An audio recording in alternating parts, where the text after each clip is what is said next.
Team square charger YouTube channel এখনও যদি subscribe না করে থাকেন তাহলে এখনই সাবস্ক্রাইব করে ফেলুন নিচের সাবস্ক্রাইব বাটনে ক্লিক করে এবং তার পাশের বেল আইকনটি ক্লিক করে দেবেন। তাহলে আপনি আমাদের গল্পের আপডেট পেয়ে যাবেন আপনার নোটিফিকেশনের মাধ্যমে। নমস্কার, টিম স্কেয়ার চার্জারে আপনাকে স্বাগত জানাই আরেকবার। আমরা টিম স্কেয়ার চার্জার আজ আপনার জন্য নিয়ে এসেছি লেখক অভিক সাহার কলমে একটি গ্রাম বাংলার ভৌতিক গল্প, পিশাচিনীর পূর্ণতা। আজকের গল্প পাঠে ও গল্পের সূত্রধারের চরিত্রে আমি অভিক, মুখ্য চরিত্রে অভিষেক, দিব্যেন্দু দাস, সৌরভ রায়, শ্রীরূপ, পারমিতা, বর্ণালী, প্রভাকর, অধ্যায় সাহা এবং আমি অভিক। শব্দ সংযোজনে সুদেশনা, আবহ নির্মাণ কৌশিক বসু, প্রচ্ছদ নির্মাণ সৌম্যদীপ গুঁই।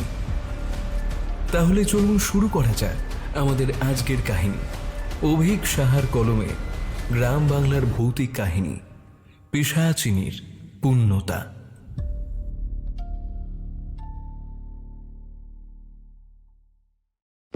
গভীর রাত। বাকি পৃথিবীর কথা জানি না, তবে ছত্রধরপুর গ্রামের জন্যে এটা গভীরই বটে। অন্ধকার নিশুতি রাতের কায়া ধরে বিস্তার করে সমস্ত অলৌকিক শক্তিরা। তারা যেন তখনই গায়ের গলা চেপে ধরে বলে, মৃত্যু তোমার অবশ্যম্ভাবী, মৃত্যু তোমার ভবিতব্য, মৃত্যু তোমার শিয়রে দাঁড়িয়ে হাসছে মিট মিট করে। মরণের পরেও যে শান্তি নেই, এই কথাটা হয়তো আত্মহত্যা করতে যাওয়া পলাশ জানতো না। জানলে কি আর সে আত্মহত্যা করতে যেত খামোখা? সে তো বেশ ছিল তার দুঃখী জীবন আর মৃত পরিবার নিয়ে। নিজের মা, বোন, বাবাকে একসঙ্গে বিষ দিয়ে খুন করে সে তখন পালানোর কথা আর ভাবেনি। ভেবেছিল প্রায়শ্চিত্তের কথা। প্রায়শ্চিত্ত যখন করতেই হবে, তখন তা হোক ফাঁসির দড়িতে কিংবা ব্লেডের আঘাতে। শেষমেশ যখন নিজের কুঁড়ে ঘরটাকে সম্বল করে পেঁচিয়ে দিল মায়ের ছাপা শাড়ি আর ঝুলে পড়ল একটা জীর্ণ পাখা অবলম্বন করে, তখনও তার গলার নলিটা কাঁপছিল। পা দুটো ঝড়ে দুলতে থাকা গাছের পাতার মতো নড়ছিল। কবি ঠিকই বলেছেন, মৃত্যু আক্ষরিক অর্থে একটা কাব্যই বটে। কিন্তু কোন কবি? পলাশের দেহটা ফ্যানের আগুল থেকে কেউ একটা খুলল, নাকি একলা একলা তার মৃতদেহটা হেঁটে পৌঁছলো জঙ্গলের দিকে? সে বিষয়ে এখনো একটা দ্বন্দ্ব রয়ে গেছে গ্রামবাসীর মনে। তবে ডাক্তারবাবু বলেছেন ওর মৃত্যু হয়েছে গলায় ফাঁস লেগেই। যাই হোক, পলাশের সেই দেহটা হঠাৎ শায়িত করা হলো জঙ্গলের মাঝে। সেখানে তো আজ সে আসবে। দীর্ঘ 50 বছর পর আবারও এই গায়ে পাপ বেড়েছে। পাপ বাড়লে একটাই প্রায়শ্চিত্ত করতে হয়, মানুষকে বলি দিতে হয়, পাপকে ধ্বংস করতে হয়। মানুষ চাইবে বারংবার পাপকে অক্ষুণ্ণ রেখে বেঁচে থাকতে, ভান করবে যেন কিছুই হয়নি, কিছুই বদলে যায়নি। কিন্তু পৃথিবীর নিয়ম হয়তো অন্য, তাই তো সে পাঠিয়ে দিয়েছে এক ভয়ঙ্কর কাউকে বিধির বিধাতা হিসেবে। অন্তত সেই নরখাদক পিশাচিনী নিজেকে তাই মনে করে। লম্বা লম্বা পা ফেলে কাঁচা পাতায় খসখসে শব্দ করতে করতে সে এগিয়ে আসছে জঙ্গলের মধ্য থেকে। তার জন্য গায়ের প্রথম খাদ্য পরিবেশন করা আছে তার মুখের সামনে। উত্তেজনায় টকবক করতে থাকা লাল লাল দুটো চোখ আমূল গর্ত থেকে উঁকি দিল পলাশের দেহ জুড়ে। 2 হাতের ধারালো নখ দিয়ে সে পলাশের বুক চিরে ঈষৎ উষ্ণ রক্তপান করতে শুরু করলো। তৃপ্ত চোখে তৃষ্ণা নিবারণ করে সে পলাশের নাড়ি ভুঁড়ি বের করে কচকচ করে চিবোতে লাগলো। পলাশের চোখ দুটো তুলে নিয়ে দূরে ছুঁড়ে ফেলে দিল। এই চোখগুলো তার পছন্দ নয়, বরং পলাশের টিয়ার মতন টিকালো নাকটা তার বেশ পছন্দ। অপরদিকে কলা পাতা খুঁজতে খুঁজতে এক প্রকার জঙ্গলেই এসে পড়েছেন এক বছর 80 বৃদ্ধ। বিরক্ত হয়ে বিড়বিড় করে বললেন, ছ্যা ছ্যা ছ্যা ছ্যা ছ্যা, একটা কলা গাছ আস্ত রাখেনি এরা। এখন কলা পাতা কাটতে নাকি জঙ্গলে এসে পড়তে হচ্ছে। বৃদ্ধ আপন মনে হাতে একটা কাটারি নিয়ে এগোচ্ছেন, এমন সময় তার কানে এলো একটা কচকচ শব্দ। এমন সময় জঙ্গলের মধ্যে কে কচকচ শব্দ করবে? হয়তো কোনো বিড়াল বা বেজি তার শিকার ধরেছে ভেবে তিনি নিজের কাজেই মন দিলেন। কিন্তু আওয়াজটা এবার যেন অগ্রাহ্য করার বাইরে চলে গেছে। রাতের অন্ধকারে তার গাটা মুহূর্তেই ভারী হয়ে উঠল। আচ্ছা, এটা কোনো শিয়াল করছে না তো? যদি এরকম বুড়ো মানুষ দেখে তার উপরে একবার চেপে বসে, তাহলে তার পক্ষে তো আর বেঁচে বাড়ি ফেরা সম্ভব নয়। এইসব তিনি ভাবছেন, এমন সময় বাম দিকে কয়েকটা আগাছার আড়াল থেকে তিনি দেখতে পেলেন দুটো জিনিস চাঁদের মৃদু আলোয় কেমন যেন জ্বলজ্বল করছে। এই অল্প আলোতেও জিনিসটা চকচক করছে বেশ। কৌতূহল নিবারণ করতে সেদিকে আরেকটু এগিয়ে যেতেই বৃদ্ধর মাথা থেকে পা পর্যন্ত একটা শিহরণ খেলে গেল। মাটির মধ্যে পড়ে রয়েছে দুটো চোখ। নিঃসন্দেহে এই দুটো মানুষের চোখ। চোখের মণিগুলো একটু গলে গিয়ে ধুলোর সঙ্গে মেখে রয়েছে। বৃদ্ধ এই দৃশ্য দেখে স্থির হয়ে দাঁড়িয়ে পড়লেন। মনে হলো যেন এই স্থান থেকে তিনি আর নড়তে পারবেন না। আওয়াজটা এখন তার অনেকটা কাছে চলে এসেছে। মনের মধ্যে একটা বিরাট শঙ্কা নিয়ে তিনি আর চোখে তাকিয়ে দেখলেন একটা মানুষের মতন দেখতে কিছু খাচ্ছে আর একটা মানুষকে। মাটিতে পড়ে থাকা মানুষটার দেহের কচকচানি শব্দই আসছিল তার কানে। আশেপাশে তখন ঝিঁঝির ডাক যেন কান গরম করে দিল তার। এ কি দৃশ্য দেখছেন তিনি? মনে পড়ে যায় বহু বছর আগের এক স্মৃতির ঘটনা। সারা শরীরে এক ফোঁটা মাংস নেই, হাড়গুলো জল করে একটা অবয়ব তৈরি করে রেখেছে কেবলমাত্র। ঠিক তখনকার মতন আজও সে খাচ্ছে আপন মনে একটা মানুষকে। এই কি তবে শুরু? মনটা ভবিতব্যের আশঙ্কায় বিমর্ষ হয়ে পড়ে। কলাপাতা দূরে থাক, এখন এই সাক্ষাৎ মৃত্যুর দূতের হাত থেকে একটিবার রক্ষা পেলেই তিনি বাঁচেন। একেবারে টিপে টিপে পা ফেলে চললেন বাড়ির উদ্দেশ্যে। আকাশে তখন অন্ধকার আরও খানিকটা নেমে এসেছে। ছত্রধরপুর গাঁয়ের পচা জংলার ভেতরটা ছিন্ন ভিন্ন পলাশের দেহের রক্তিম রক্তে সুসজ্জিত হয়েছে। তার দেহ মাটিতে ঘষতে ঘষতে একেবারে গুড়িয়ে গিয়েছে। সেই পিশাচির মুখে একটা তীব্র হাসি ফুটে উঠল। তার চোখের দীপ্ত ভাব খানিকটা কমল। পাপ, গায়ের পাপ বড়ই বেড়েছে। বেড়েছে পাপীর সংখ্যা। তা না হলে আজ এত বছর বাদে খামোখা কেনই বা আসতে হলো তাকে? নবীন মহান্তি আজ বেজায় খুশি। দীর্ঘ 5 মাস বাদে আজ প্রথমবার সে তার গাঁয়ে ফিরছে। একসময় অর্থাভাব এমন গ্রাস করেছিল যে পড়াশোনা কোনোভাবে চালিয়ে যেতে পারবে বলেও ধারণা ছিল না তার পরিবারের। আর সেই ছেলে যে আজ শিক্ষকের মতন পদে অধিষ্ঠিত হবে তা কে জানত? নবীন নিজেও নয় হয়তো, শুধু পরিবারের কাছে ফিরে আসার একটা ভালো লাগা কাজ করছে বললেই ভুল বলা হবে। বরং বলা যেতে পারে নিজের প্রেয়সীর কাছেও দীর্ঘ 5 মাস বাদে ফিরে আসা। একটা শান্তিনিকেতনে পাঞ্জাবি পরে কাঁধে ঝোলা ঝুলিয়ে বাড়ির পথেই হেঁটে আসছিল সে। মুখে একটা প্রশস্ত হাসি ঝুলিয়ে রেখেছে, যেন আনন্দ আর ধরেই না।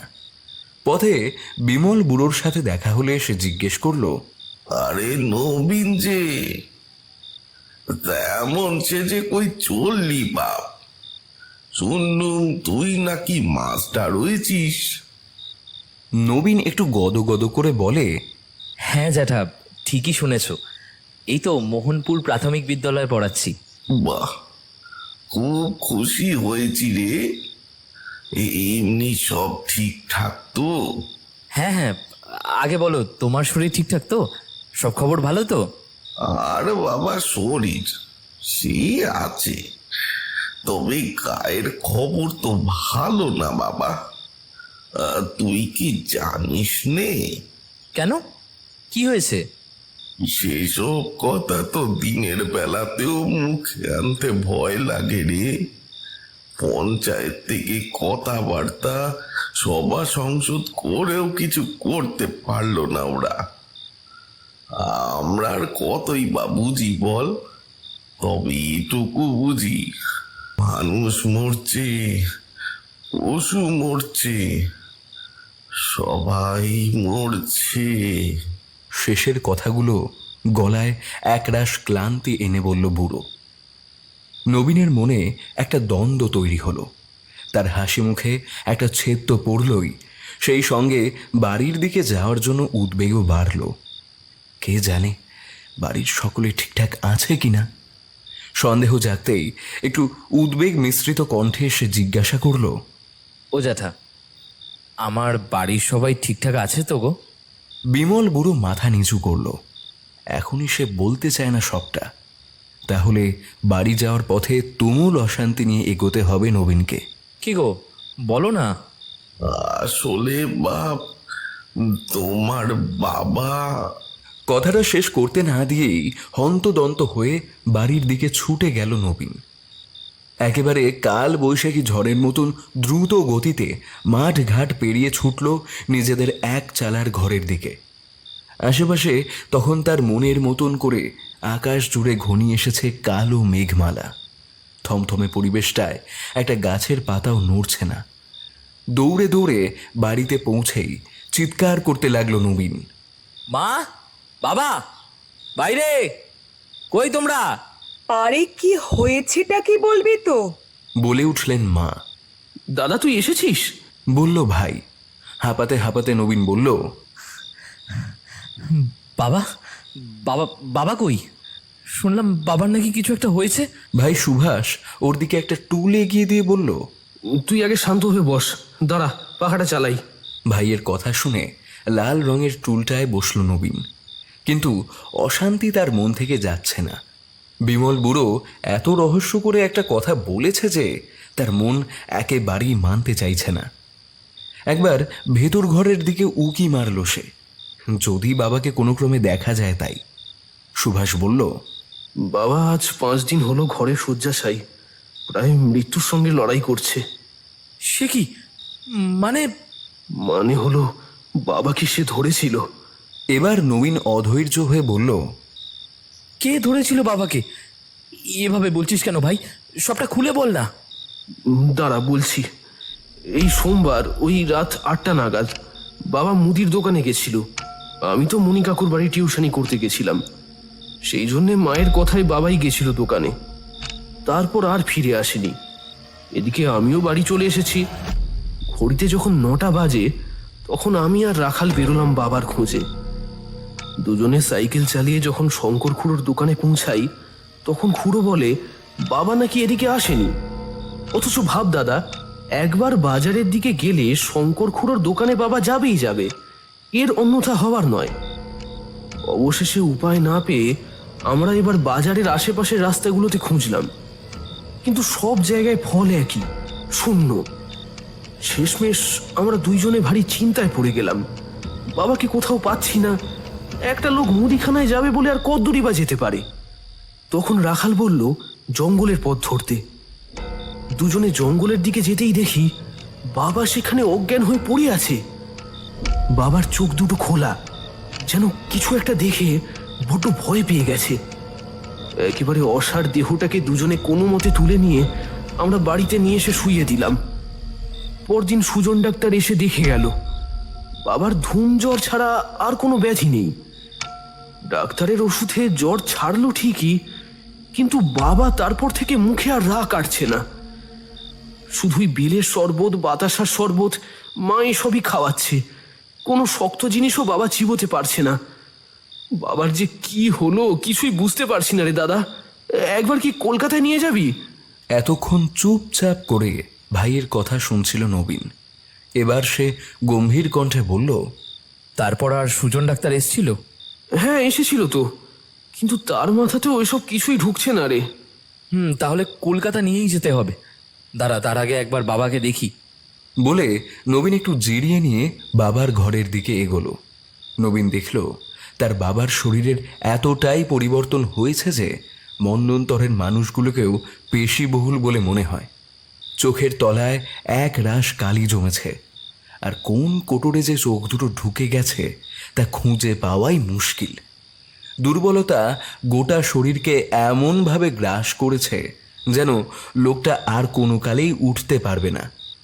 হাত পায়ের শিরা বেরিয়ে দগদগ করছে শরীরে, মাথার চুলও খসে পড়েছে অনেকটা, মুখ ভরে গেছে কাঁচা পাকা দাড়ির সমন্বয়।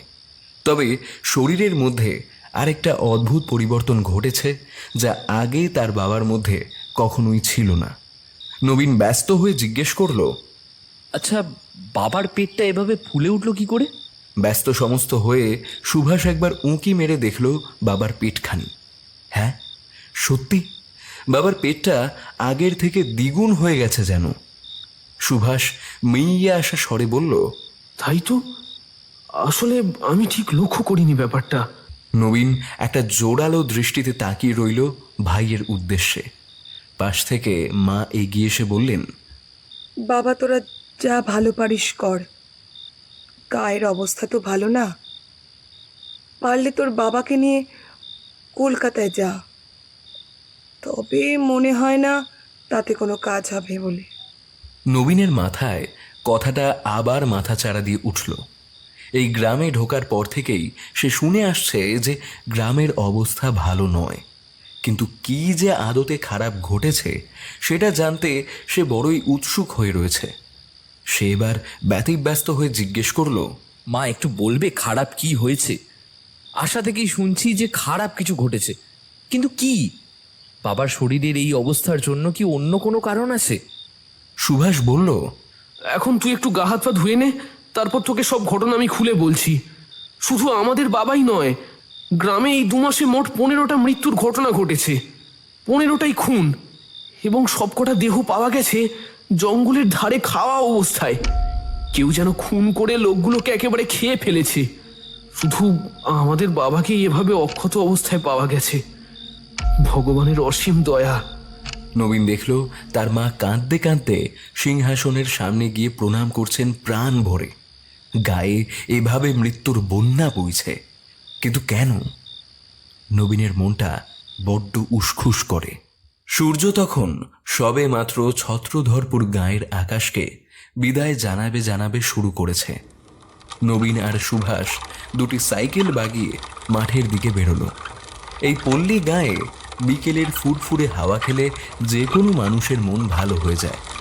তবে নবীন অনুভব করছে এই হাওয়ায় যেন মিশে রয়েছে একটা ভয়, একটা আতঙ্ক, প্রিয় মানুষের ছেড়ে যাওয়ার আতঙ্ক।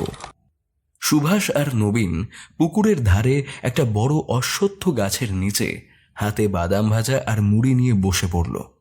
সুভাষ বলল, দাদা, তুই এই সময় গ্রামে এসে ভালো করিসনি, বুঝলি? গ্রামের অবস্থা এখন একেবারেই খারাপ। দেখছিস না, মাঠে কোনো ছেলেও খেলতে আসছে না। কখনো দেখেছিস পাড়াগাঁয়ের এরম হাল? নবীন গম্ভীর কণ্ঠে বলল, তোরা একটিবার তো ফোনে আমাকে জানাতে পারতিস, আমি তাহলে আরো তাড়াতাড়ি আসতাম। বাবার এরকম অবস্থা, আর তোরা কিনা। না রে, মাই আসলে জানাতে বারণ করেছিল।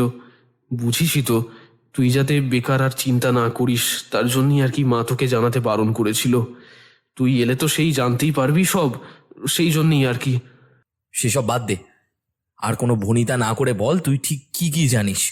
সুভাষ মুড়ি আর বাদাম খেতে খেতে দাদার কাছে তার জ্ঞানের ভাণ্ডারে এই ঘটনার যতটা কুক্ষিগত করা রয়েছে সবটাই খুলে বলল। নবীন বেশ ভাবিত হয়ে পড়ল এই কথা শুনে। এমনভাবে খুনের ঘটনা ঘটে চলেছে গ্রাম জুড়ে, পুলিশ প্রশাসন কিছুই করতে পারেনি। এভাবে চলতে থাকলে তো একদিন গোটা গ্রামটা মৃত্যুপুরী হয়ে যাবে। এই কদিনের ছুটিতে এখানে এসেছিল নবীন একটু শান্তির খোঁজে, কিন্তু এখন গাঁয়ের যা অবস্থা তাতে এই অবস্থায় মা ভাইকে অসুস্থ বাবার কাছে রেখে সে আর 1 সপ্তাহের মধ্যে কিছুতেই ফিরে যেতে পারবে না। নবীন জিজ্ঞাসা করল, তোরা পুলিশে গিয়েছিলি কি? আর চেনার মধ্যে কার পরিবারের সাথে এটা ঘটেছে? সুভাষ ম্রিয়মান স্বরে বলল, ওই যে রাধা কাকিমার ছেলেকেও তো ওভাবেই পাওয়া গেল। তোর সঙ্গে তো তার খুব ভাবও ছিল রে। নবীনের মনটা খুবই খারাপ হয়ে গেল। সে হতচকিত হয়ে বলল, তন্ময়, ওর এই হাল হয়েছে? কি বলিস? নবীনের বেশ মনে আছে তন্ময়ের সঙ্গে তার মাস 6 আগেও বেশ খোশ মেজাজে ভাঙা মন্দিরের সামনে গাল গল্প চলেছিল। আর আজ কিনা তার ছিন্ন ভিন্ন মৃতদেহ উদ্ধার করা হয়েছে গাঁয়ের জঙ্গলে। ব্যাপারটা এক ফোঁটাও সুবিধার লাগছে না আর নবীনের। না, আর এভাবে পারা যাবে না। গায়ের লোকগুলো সব আফিম খেয়ে নেশা করে করেই মরবে। এদিকে যে জলজ্যান্ত প্রাণগুলো চলে যাচ্ছে তাতে তাদের কোনো ভ্রুক্ষেপই নেই। নবীন গলা চড়িয়ে বলল, থাক, কাউকে কিচ্ছু করতে হবে না। চল, আমরা রাধা কাকিমার বাড়িতে যাই। সেখানে কাকিমার সাথে কথা বলে সোজা থানায় যাব। আজ এর একটা হেস্তনেস্ত করেই তবে আমি নিঃশ্বাস নেব। সুভাষ দেখল ওর দাদার চোখ দুটো ভাটার মতো জ্বলছে, যেন এক্ষুনি সেখান থেকে অগ্নুৎপাত হলেও সে এতটুকু আশ্চর্য হবে না। রাধা কাকিমার বাড়িতে গিয়ে সে আরেক ঝামেলা। নবীন উত্তেজনার বশবর্তী হয়ে সুভাষের সঙ্গে এক ফোঁটা কথাবার্তা না বলে সঙ্গে সঙ্গে সাইকেল বাগিয়ে এক প্রকার দৌড় দিয়েছিল তাদের বাড়ির দিকে। কিন্তু সে বুঝতে পারেনি যে রাধা কাকিমা হঠাৎ করে তন্ময়ের কথা শুনে এভাবে উত্তেজিত হয়ে উঠবেন। তিনি হঠাৎ করে গায়ের সকল মাথাকে সাপান্তর করতে শুরু করলেন এক নাগারে, যেন সকলকে আজই পৃথিবীচ্যুত করে ছাড়বেন। উঠোনে এসে একেবারে পাগলের মতন গালাগাল দিতে লাগলেন পাশের বাড়ির উদ্দেশ্যে। এই আটকুড়োর ব্যাটারা, এই মাগিগুলো, তোদের জন্যে আমার ছাওয়ালটাকে ওই শয়তান খেয়ে ফেলেছে। তোদের ভালো হবে ভেবেছিস? মরবি, তোরাও মরবি। তোরা না মরলে আমি তোদের মারবো। সত্যি এরকম একটা অদ্ভুত কাণ্ড যে ঘটে যাবে সে আন্দাজ না ছিল নবীনের, না ছিল সুভাষের। যদিও সে অল্প অল্প জানতো যে তন্ময়ের মৃত্যুর পর থেকে তার মা অর্থাৎ উক্ত রাধা কাকিমা প্রায় পাগলের পর্যায়ে চলে গেছেন। তিনি এখন যত্রতত্র যাকে তাকে গালাগাল করেন আর অভিশাপ দেন। শেষমেশ গাঁয়ের মোড়ল অবিনাশবাবু এসে সবটা থামিয়ে দিয়ে সুভাষ আর নবীনের কাছে এগিয়ে গিয়ে তাদের আচ্ছা ধমক দিলেন। তিনি গম্ভীর কণ্ঠে বললেন, এই যে ছোকরা, তোমরা জানো না যে তন্ময়ের দেহ পাওয়ার পর থেকেই ওর মা একরকম পাগল হয়ে গেছে। ডাক্তারের কড়া বারণ আছে তন্ময়ের কথা না তুলতে। আর তোমরা কিনা ভেবেছো থানায় গিয়ে বড় হনুগিরি করবে? হ্যাঁ? নবীন ধীর কণ্ঠে বলল, আমার ভাইয়ের কোনো দোষ নেই, সব দোষ আমার। আসলে তন্ময় আমার বন্ধু হয় অবিনাশ জ্যাঠা। আমি কয়েক মাস ছিলাম না গ্রামে, তাতেই যে এত কিছু হয়ে গেছে তা আমার জানা ছিল না। সে কথা তুমি না জানলেও তোমার ভাই তো জানতো নাকি? কি হয়ে গেছে, তুই জানতে না? না না, ও আমায় বারণ করেছিল, কিন্তু আমি ভেবেছিলাম আমি আর শেষ দেখে ছাড়ব। কি খুন করেছে তাকে কোনো না কোনো একটা ফাঁদ পেতে তাকে ধরবই। আপনি একটিবার আমার কথা শুনুন। নবীন দেখল তার কথা শেষ হওয়ার আগেই গায়ের সকল বৃদ্ধরা তার দিকে তাকিয়ে তাচ্ছিল্যের হাসি হেসে উঠল। তাদের সেই বাঁকা হাসি মোটেও ভালোভাবে গ্রহণ করতে পারল না নবীন। অবিনাশবাবু বেশ গম্ভীর কণ্ঠে বললেন, কাকে ধরবে তুমি? তুমি কি জানো কে করেছে খুন? নবীন আত্মমর্যাদায় পরিপুষ্ট হয়ে সগৌরবে বলল, যেই করে থাকুক তাকে ধরে শাস্তি দেওয়াটা আপনার আর গ্রামবাসীদের কাজ। আপনারা কাপুরুষের মতন এইভাবে চুপটি করে বসে থাকলে সে তার খুনের কাজ চালিয়ে যেতেই থাকবে, আর একটা ঘরেও কোনো জ্যান্ত মানুষ পাওয়া যাবে না। অবিনাশবাবুর কপালের ভাঁজ চওড়া হলো। তিনি নবীনের এই কথাটা সহজভাবে নিতে পারলেন না।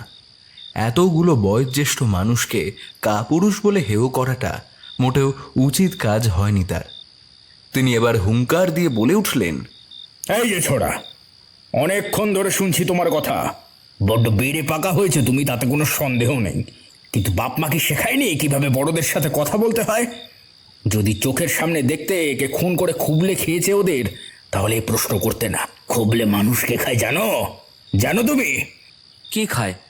আপনি যখন জানেন তাহলে ধরিয়ে দিন না তাকে পুলিশের হাতে। পিশাচ রে পাগল, পিশাচ খায়। হ্যাঁ, এইটুকু জানো না, অথচ চ্যাটাং চ্যাটাং কথা বলতে জানো। কোনো মরা খেকো পিশাচের নজর পড়েছে আমাদের গাঁয়ের উপর, তার রসেই এই মৃত্যুর লীলা চলছে।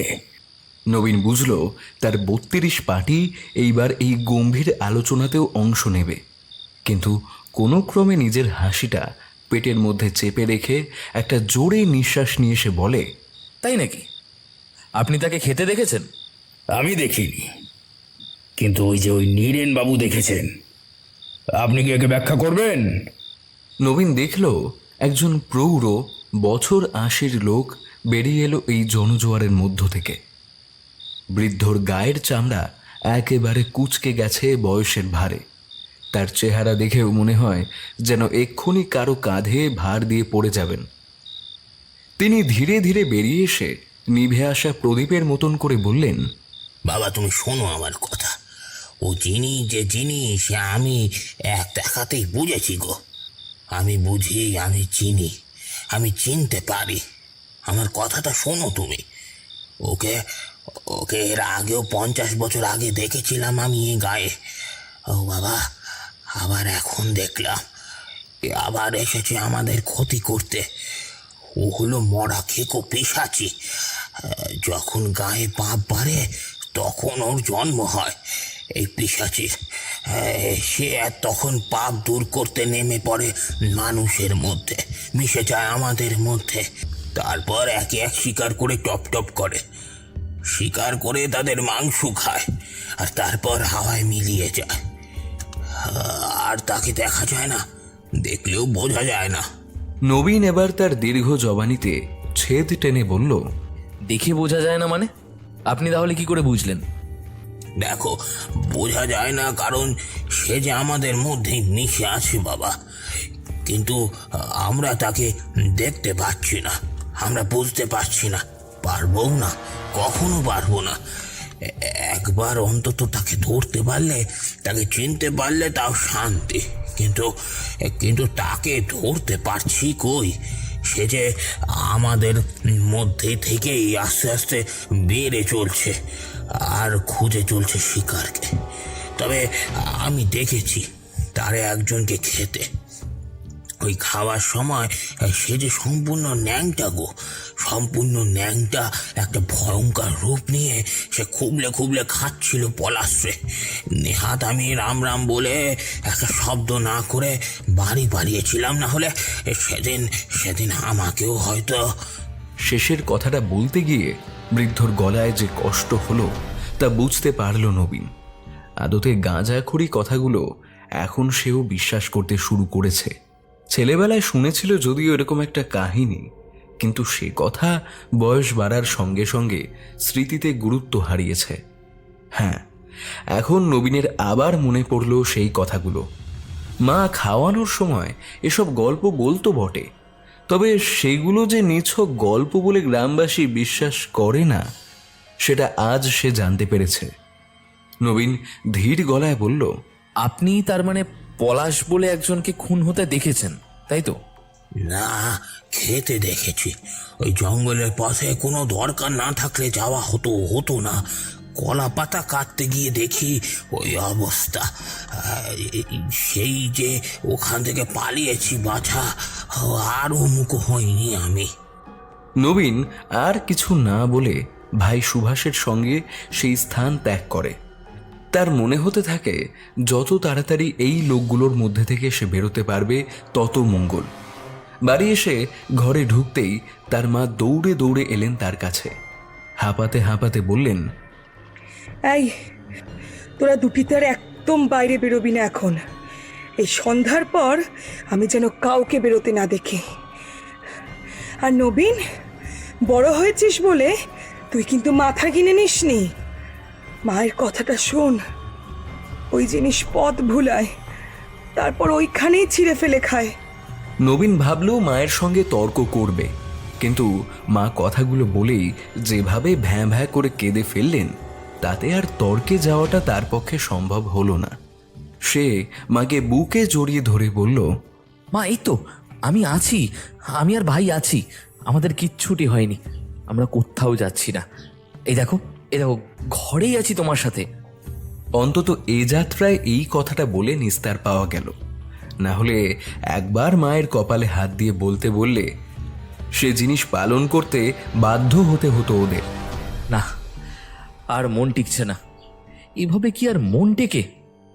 বাবার শরীরের এই অবস্থা, গোটা একটা দিন পেরিয়ে গেল, কিচ্ছু করতে পারছি না এই গ্রামে এসেও আমি। অন্তত বাবাকে নিয়ে এই গাঁয়ের বাইরে কোথাও ডাক্তার বৈদ্য দেখিয়ে আসতে হবে তো। অত্যুক্তি করে বলে উঠল নবীন। মনটা তার ভীষণ খারাপ হয়ে আছে। আজ গ্রামে ওর প্রেয়সীর আসার কথা। মেয়েটির নাম তনয়া।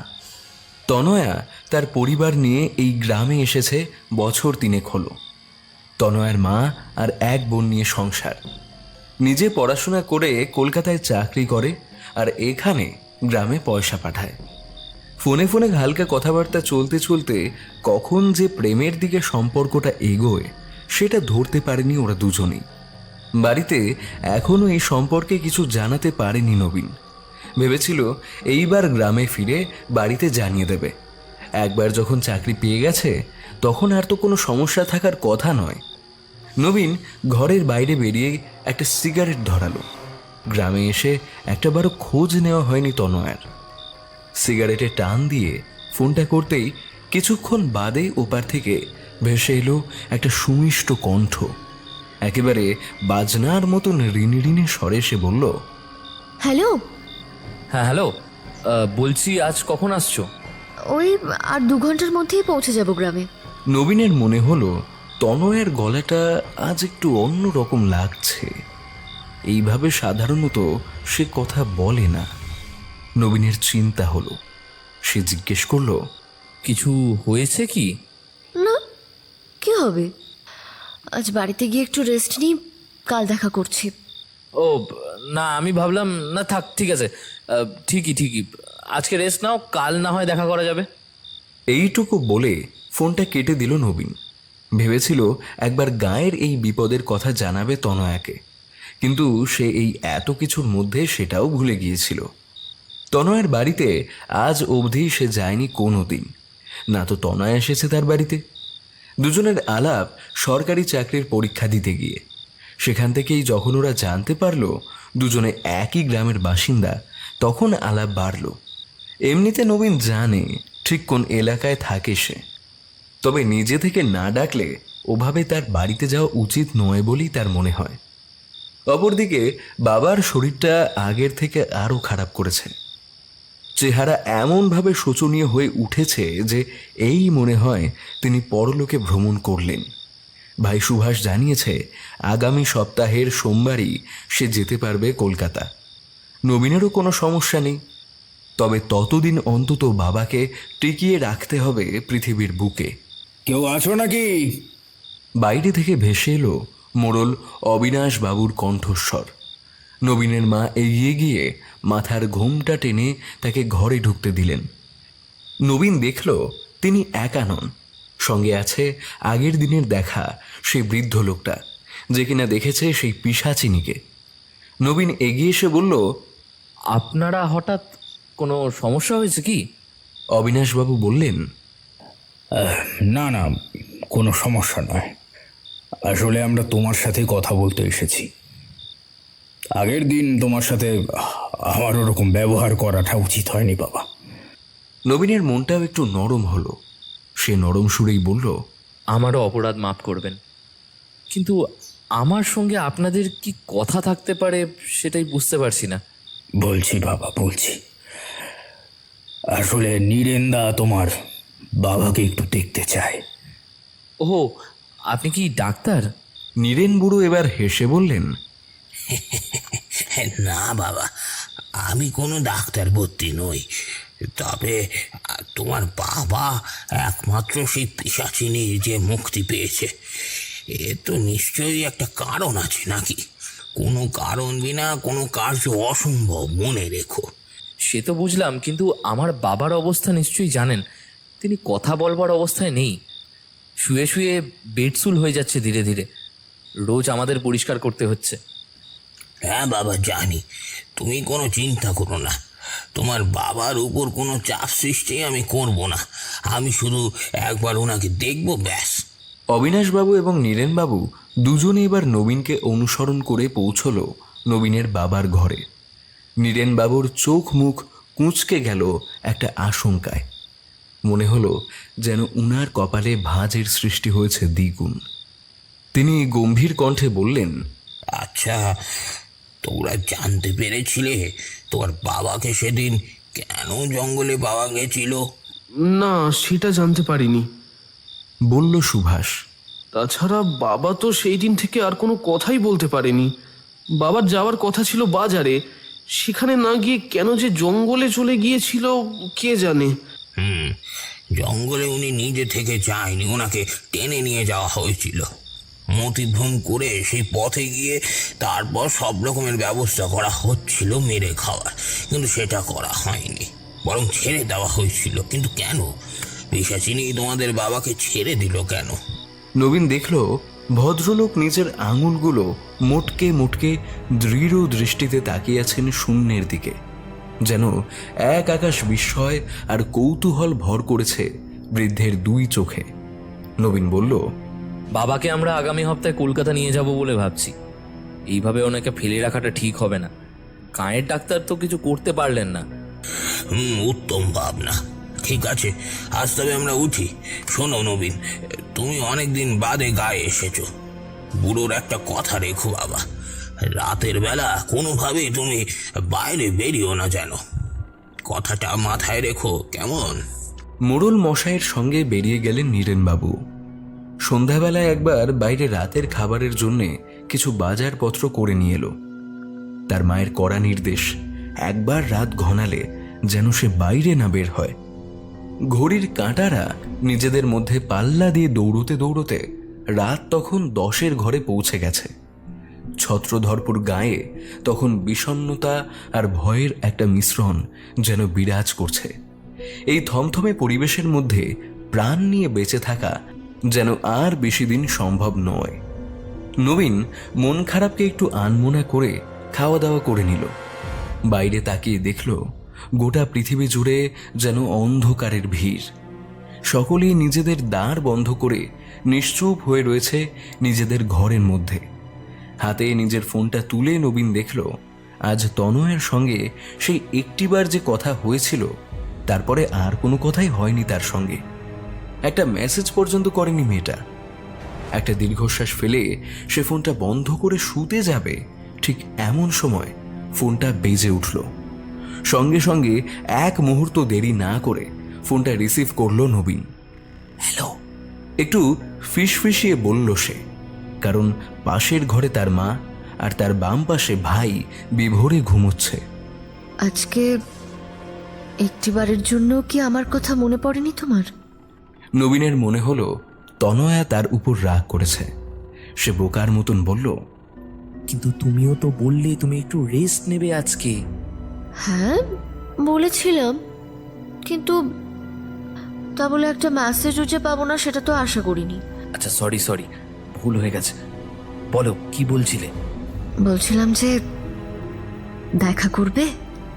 নবীনের বুকের ভেতরটা কেমন যেন ফাঁপা ফানুসের মতন হয়ে গেল। সে বেকুবের মতো করে উত্তর দিল, কি এখন? তুমি কি পাগল হয়েছো? আরে কেন, ওই বুড়ো অশ্বত্থ মন্দিরের কাছে চলে এসো না। এখন আমার ঘরেও সবাই ঘুমোচ্ছে, একটু এসো না। সে কবে শেষ দেখেছিলাম তোমায় বলো? তনয়ের শেষ কথাটায় একটা অপার্থিব মায়া রয়েছে। মনে মনে নবীনও নিজেকে প্রশ্ন করে বসল, ঠিকই তো, শেষ কবে তারা দেখা করেছিল একান্তে? সে গলা খাকড়ে নিয়ে বলল, তুমি কি শোনোনি গায়ে কি হচ্ছে? এমন পরিস্থিতিতে মায়ের কথা অমান্য করে বাইরে যাওয়াটা আমার উচিত হবে না। কচি খোকা আমার। কেন তাহলে প্রেমটা করতে গিয়েছিলে কেন শুনি? তোমাকে এরকমটা জানলে আমি... আরে পাগলামি করো না তনয়া। তুমি তোমার মায়ের কাছে শোনোনি গায়ে কি হচ্ছে? লোকে মরছে রাত্রিবেলা করে, শুধু মরছে না, একেবারে হাত খাওয়া অবস্থায় তাদের পাওয়া যাচ্ছে। এই কথাটা শুনে হো হো করে হেসে উঠল তনয়া। ও প্রান্ত থেকে একটা টিটকিরির মতন কথা ভেসে এলো, তুমি আবার এসব বিশ্বাস করো? সত্যি পারো বটে। একটা পিশাচ নাকি মানুষ মেরে খেয়ে যাচ্ছে। টিপিক্যাল গেও হয়ে গেল না কথাটা? নবীনের ইচ্ছে হলো জোর গলায় বলে উঠতে, হ্যাঁ, আমি গেঁয়ো, গাঁয়ের মানুষ। কিন্তু সেটা না বলে নিজের আলগা পুরুষত্ব দেখানোর জন্য বলে উঠল, না না, কিন্তু তবু বাবা অসুস্থ, এত রাতে মার ভাইয়ের ভরসায় তাদের একা ছেড়ে চলে যাওয়াটা। ঠিক আছে, তোমায় আসতে হবে না। মনে রেখো, কাল পরশু তরশু কখনোই আসতে হবে না। নবীন বেশ চিন্তায় পড়ল। কি ব্যাপার, মেয়েটা হঠাৎ এরকম জোর করছে কেন? মেয়েলি ব্যাপারটা সে বরাবরই কম বোঝে। বাধ্য হয়েই বলল, না না না, আমি যাচ্ছি, আমি যাচ্ছি, 10টা মিনিট দাও, আসছি আমি। খুব সন্তর্পণে ভাইয়ের পাশ থেকে উঠে গায়ে একটা পাতলা গেঞ্জি গলিয়ে নিয়ে বেরিয়ে পড়ল নবীন। বেরোনোর সময় একবার মায়ের ঘরে উঁকি দিয়ে গেল। একটা দীর্ঘশ্বাস ফেলল সেদিকে তাকিয়ে। না, এখন সাইকেল বের করা যাবে না, তাহলেই আওয়াজ হবে। পায়ে হেঁটেই বুড়ো অশ্বত্থ মন্দিরের দিকে এগিয়ে গেল সে। চারিদিকে নিশুতি অন্ধকার ছত্রধরপুরের কায়া বরাবর আবর্তন করছে নবীনকে ঘিরে। তীব্র ঝিঝির ডাক আর 2-4টে প্যাঁচার শব্দে এই রাতেও গ্রামের নিস্তব্ধতা যেন মৃদু প্রাণ পেয়েছে। হঠাৎ একটা সুরসুর করে কাঁচা পাতার সরে যাওয়ার আওয়াজে চমকে উঠল নবীন। তারপর প্রাণীটাকে দেখতে পেয়ে একটা দীর্ঘশ্বাস ফেলে বলল, বেজি, মা এমন ভয় ঢুকিয়ে দিয়েছে না মনে। আরও কিছুটা হেঁটে যাওয়ার পরেই নবীন এসে দাঁড়ালো বুড়ো অশ্বত্থ মন্দিরের সম্মুখে। মন্দিরের চাতালে পা ছড়িয়ে বসে আছে তার তনয়া। তার পরনে একটা মেরুন রঙের বাটিকের কুর্তি, সম্ভবত কলকাতা থেকে কেনা। চুলগুলো অবিন্যস্তভাবে ছড়িয়ে সে বসে রয়েছে অন্ধকারের আড়ালে। ওই দূরে একটা মিটমিট করে হ্যালোজেন জ্বলছে। তারই মৃদু আলোয় এতদিন বাদে মুখটা চিনতে ভুল হলো না নবীনের। বেশ প্রসন্ন বোধ করছে সে এখন। কতদিন বাদে তার প্রিয় মানুষটার সঙ্গে দেখা হচ্ছে তার। ভাবনাটা মাথায় আসতেই এক ছুটে সেদিকে এগিয়ে গেল নবীন। তনয়া তাকে আসতে দেখে গোলাপি ঠোঁটের উপর ফুটিয়ে তুলল একটা তুলতুলে নরম হাসি। নবীন তার পাশে বসতেই তনয়া তার দিকে এক দৃষ্টে প্রেমের অভিব্যক্তি নিয়ে চেয়ে রইল। বলল, কতদিন বাদে দেখছি তোমায়, এক ফোঁটাও বদলাওনি। নবীন হেসে বলে, বদল কি আর এত সহজ? তোমার মতন একটা মেয়ে যার জীবনে আছে তার পক্ষে হুট করে কয়েক মাসে বদলে যাওয়াটা চারটিখানি কাজ নয়। তনয়া হেসে ওঠে মোহময়ীর মতো করে। তারপর নবীনের হাতের উপর হাত রেখে বলে, চারিদিকটা কি অন্ধকার, তাই না? অন্ধকারে ভয় হয় বুঝি? আমার স্বর শুনে কি তোমার ভয়ের শব্দটা মাথায় আসছে? পাগল কোথাকার। সরি, বলছি যে আজ কিন্তু আমায় তাড়াতাড়ি যেতে হবে। বাড়িতে মা ভাই একবার জানতে পারলেই গ্রাম জুড়ে আমায় শাসন করতে আরম্ভ করবে। আর তুমিও বাড়ি চলে যাও, তোমায় বাড়িতে ছেড়ে দিয়ে তবেই আমি বাড়ি যাব। এমনিতেই চারিদিকের অবস্থা এখন ভালো না। আমার চিন্তা তোমায় করতে হবে না। এসো, আমার কোলে মাথা রাখো, আর আমি তোমার মাথায় হাত বুলিয়ে দিই কিছুক্ষণ, তারপর চলে যাচ্ছি। নবীন বুঝতে পারে তার চোখের পাতা ভারী হয়ে আসছে প্রেমের ঠেলায়। তনয়ার কোলে মাথা রেখে তার গোলাপি ঠোঁটের দিকে এক দৃষ্টে তাকিয়ে রইল সে। কি মোহময়ী মায়াবী রূপ তার! নবীন নিশ্চয়ই গত জন্মে হিমালয়ের কোনো উচ্চ কোটির সাধক ছিল, না হলে এমন রূপসী কন্যা তার ভাগ্যে কেমন করে জোটে?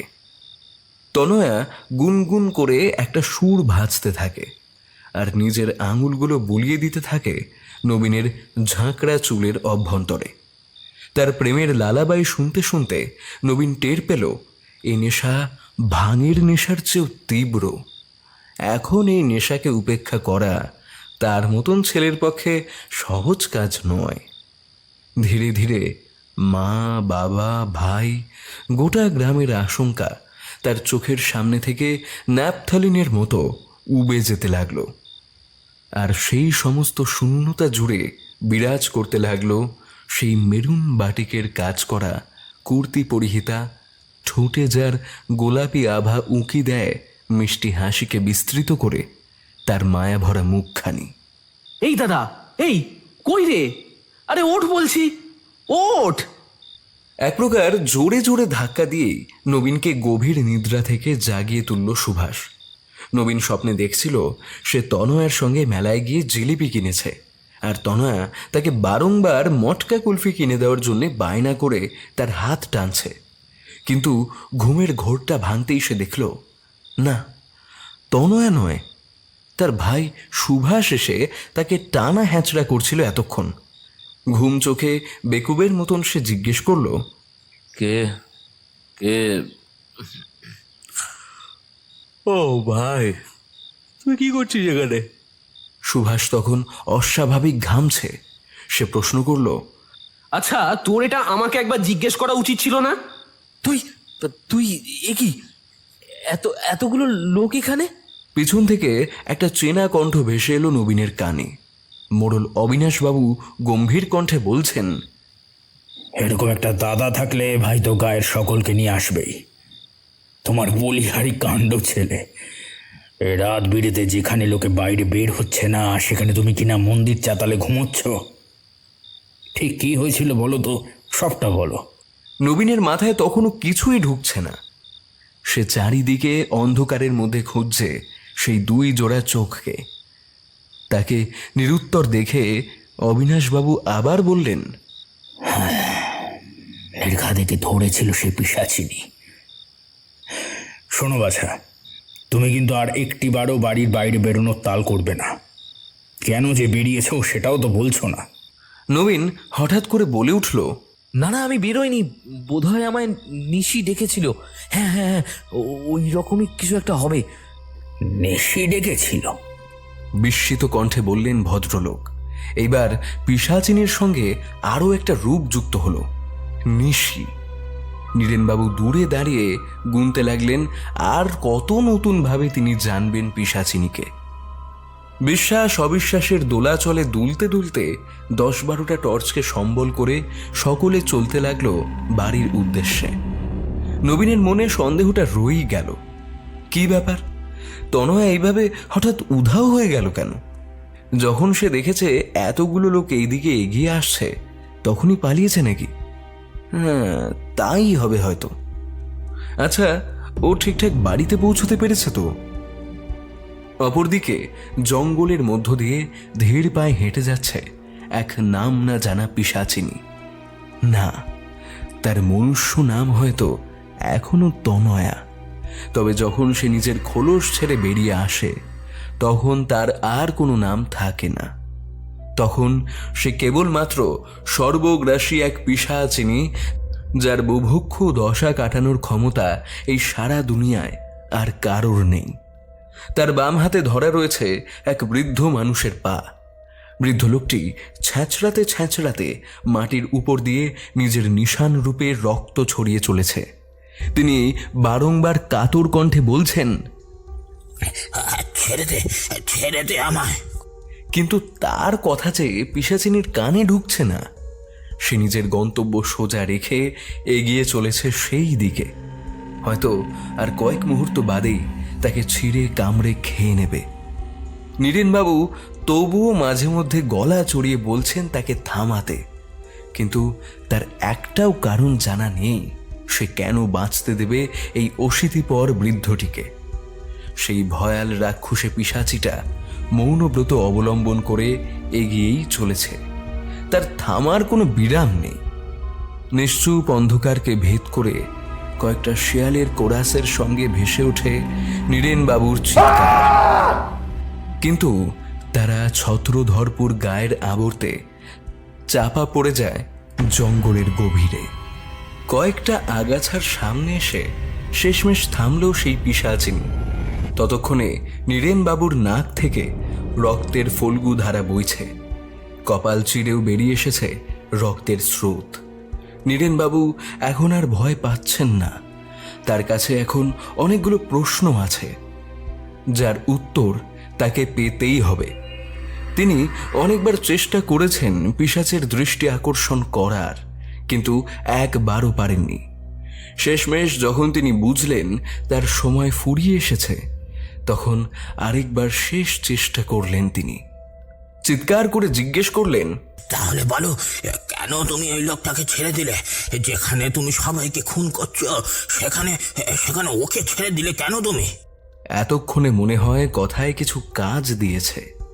সেবার আকাশ বাতাস কাঁপিয়ে হুঙ্কারের ন্যায় হেসে উঠে বলল,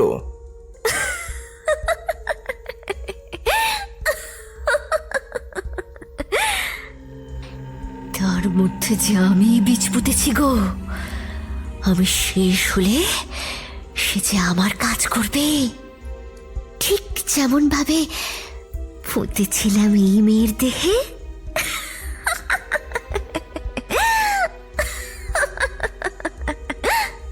তার হাসিতে এমনিতেই পিলে চমকে গিয়েছিল নীরেন বুড়োর। তবে এখন কৌতূহল সেই জায়গায় ঘাঁটি গেড়ে বসল। তার মানে এই পিশাচের কি আর অন্ত হবে না? আর কোনোদিনও তার সাধের ছত্রধরপুর গ্রাম রেহাই পাবে না ভয়ঙ্কর পিশাচির সর্বনাশী গ্রাস থেকে? মনটা অকুস্থলে ব্যাপক হাঁপিয়ে গেল ভদ্রলোকের। একটা ভয়ঙ্কর বিষণ্ণতা তাকে আঁকড়ে ধরল। তিনি কাতর কণ্ঠে জিজ্ঞাসা করলেন, তাহলে কি এর শেষ নেই? ভদ্রলোকের চোখে জল। তিনি উত্তর শুনবেন বলে অপেক্ষা করলেও সেই উত্তর তার কান অবধি পৌঁছাল না। তার আগেই তার মাথাটা ধরে ব্যাপক টানা হেঁচড়া শুরু করল পিশাচিনী। ফলে নীরেন বাবুর মাথাটা তার ধর থেকে মর্মর শব্দে উঠে এলো পিশাচিনীর হাতের তালুতে। আহা! অবিনাশ মণ্ডল বলেছিলেন 100 বছর অবধি বেঁচে থাকলে তাকে গায়ের প্রাথমিক বিদ্যালয়ে সংবর্ধনা দেবেন, মালা পরাবেন, আরও কত কি। শেষকালে এই সব স্মৃতিগুলোই ভদ্রলোকের চোখের সামনে ভেসে উঠেছিল। তারপর সবটা কেমন নিকষ কালো অন্ধকার। পিশাচিনী যখন বুড়োর মগজটা ধরে চুষে চুষে তার ঘিলু খাচ্ছিল, তখন সে বড়ই তৃপ্ত অনুভব করছিল। কারণ এর আগে এই গায়ে এত ঘিলু কারো মগজে পাওয়া যায়নি যে। ভালো করে ছাল ছাড়িয়ে কচর মচর শব্দে তাকে আদ্যপান্ত খেতে লাগলো সে। গায়ের যে মানুষটা এই নরবলির সম্বন্ধে একটু জ্ঞান রাখত, সেও আজ নরবলি হয়ে গেল পিশাচিনীর হাতে। তার সাক্ষী থাকলো কেবল কয়েকটা বোবা গাছ, অবাধ আগাছা আর বাঁচাল ঝিঝির দল। বাড়ি ফিরতে গিয়েই অবিনাশবাবু বুঝলেন এতক্ষণ ধরে তার সঙ্গে থাকলেও হঠাৎ করে নীরেনবাবু কোথাও যেন উধাও হয়ে গেছেন। মনে মনে ভাবলেন, লোকটা বোধহয় বাড়ি চলে গেছে। কিন্তু একবারও ভুলে যাবে না। কথাটা একবার তার মাথায় এলো। তারপরই মনে মনে আবার বললেন, এত বয়স হয়েছে তো, হয়তো তাই চলে গেছে জলদি জলদি। মানুষের মনটা বড়ই অদ্ভুত। যে প্রশ্নের উত্তর খুঁজতে আমাদের ঝক্কি পোহাতে হয়, সে প্রশ্নের উত্তর দেয় তার মন। তাতে খানিকটা গোঁজামিল থাকলেও সেটাই যেন আদি যুগ থেকে উচিত কার্যরূপে ধরা দিয়েছে তার মনে। আসলে আমরা সবাই শান্ত হতে ভালোবাসি, অধিক অশান্তি আমাদের পীড়া দেয়।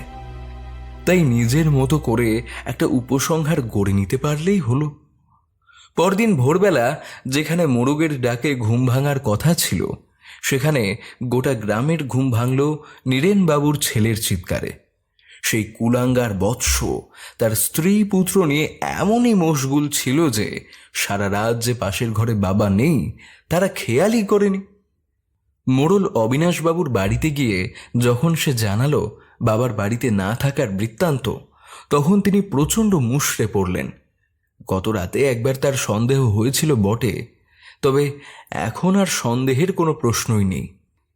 আশেপাশের ছেলেপুলেদের ডেকে নিয়ে প্রথমেই তারা জঙ্গলের দিকে অগ্রসর হলো। রাত্রে ছত্রধরপুরের চেহারা যতটা ভয়ানক থাকে, ভোরে সেই চেহারা আমূল বদলে যায়। বাইরের কেউ দেখলে হয়তো জঙ্গলের আবহ দেখলে প্রেমে পড়ে যাবে, কিন্তু একমাত্র এখানকার অধিবাসীরাই জানে এই জঙ্গলে রাতের বেলায় আগমন হয় কার। দলবল নিয়ে জঙ্গলের মধ্যে ঢুকে প্রায় মিনিট 5 হাঁটতে হলো ওদের। নীরেনবাবুর ছেলের হৃদস্পন্দন তখন প্রতি মুহূর্তে আকাশচুম্বী উচ্চতায় পাড়ি দিচ্ছে। দীর্ঘ খানা তল্লাশির পর আগাছার দলের মধ্য থেকে কয়েকটা হাড়গোড় ওদের চোখে পড়ল। দূরে এক ধারে পড়ে রয়েছে একজোড়া বিস্ময় মাখা চোখ। মনে হয় বুঝি কেউ তীব্র অনাদরে তার চোখগুলিকে খুবলে ফেলে রেখেছে। ভদ্রলোকের ছেলে এবার বাবা বাবা বলে চিৎকার করতে করতে ছুটে গেলেন আগাছার আড়ালে। সেখানেই খোঁজ পাওয়া গেল বৃদ্ধ নীরেনবাবুর আধ খাওয়া শবদেহের।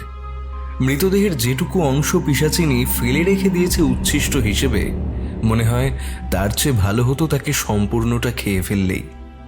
শেষমেশ গায়ের লোকগুলো চোখের জল ফেলল এবং হাপিত্তেশ করল এই ভেবে যে যেই লোকটা এই ভয়ঙ্কর কালের বৃত্তান্ত কিছুটা হলেও জানাতে পারত, তিনিই আর থাকলেন না এই পৃথিবীতে।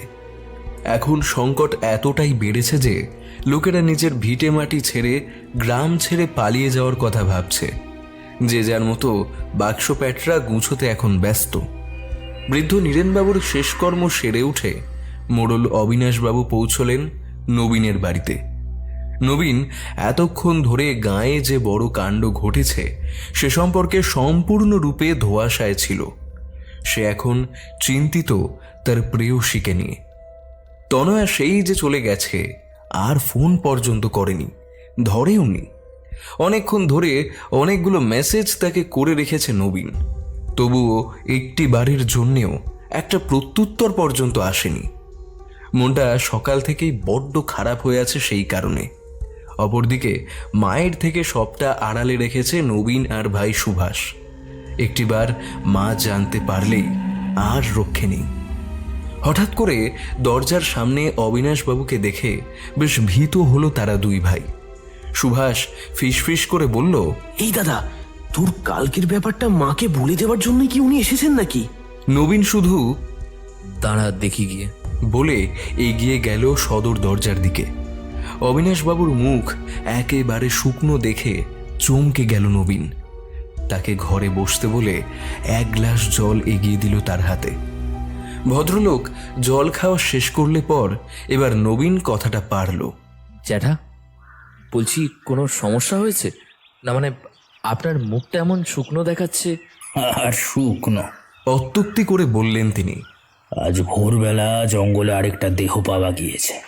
নবীন তীব্র বিস্ময়ে বলে উঠল, কি বলছেন? কি? কার দেহ? নীরেন বাবুর দেহ। কি?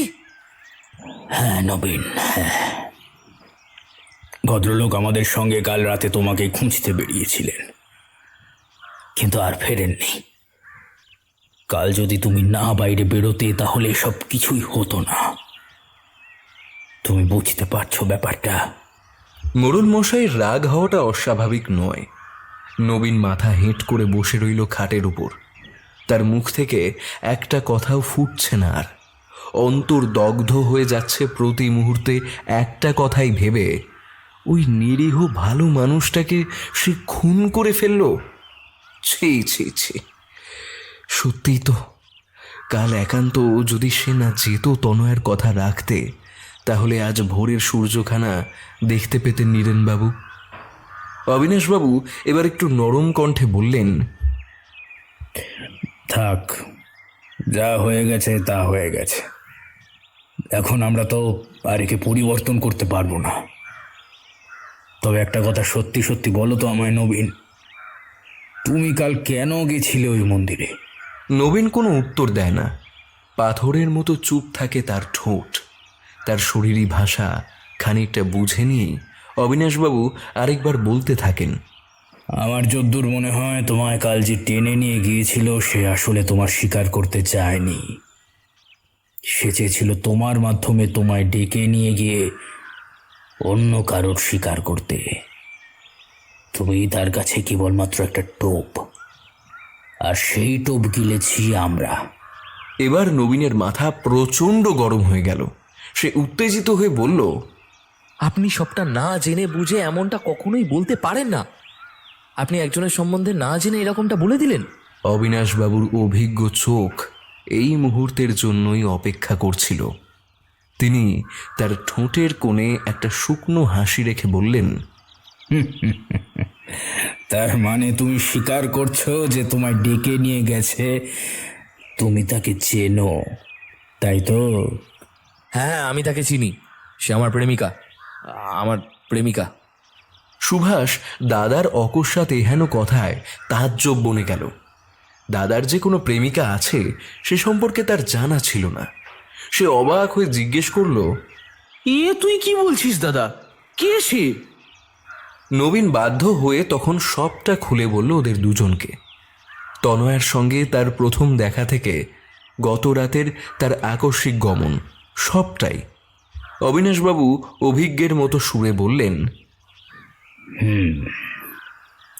তোমার কথা শুনে মনে হচ্ছে তুমি ওই মেয়েটার বাড়ি কোনোদিন দেখোনি, আর দেখতেও চাওনি।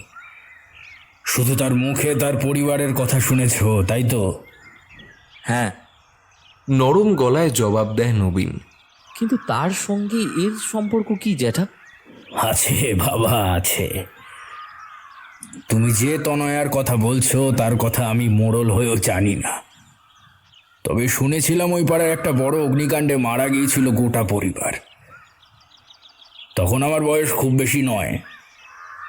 আচ্ছা নবীন, তোমার কাছে কি ওই মেয়েটির কোনো ছবি আছে? না তো। চলো তো একবার ওই পাড়ায় চলো, একটিবার দেখতে হয়। তিনজন মিলে তক্ষুনি এগিয়ে চললেন তনয়ার পাড়ার দিকে। নবীনের মাথায় এখন সবটা গোলমাল হয়ে গেছে।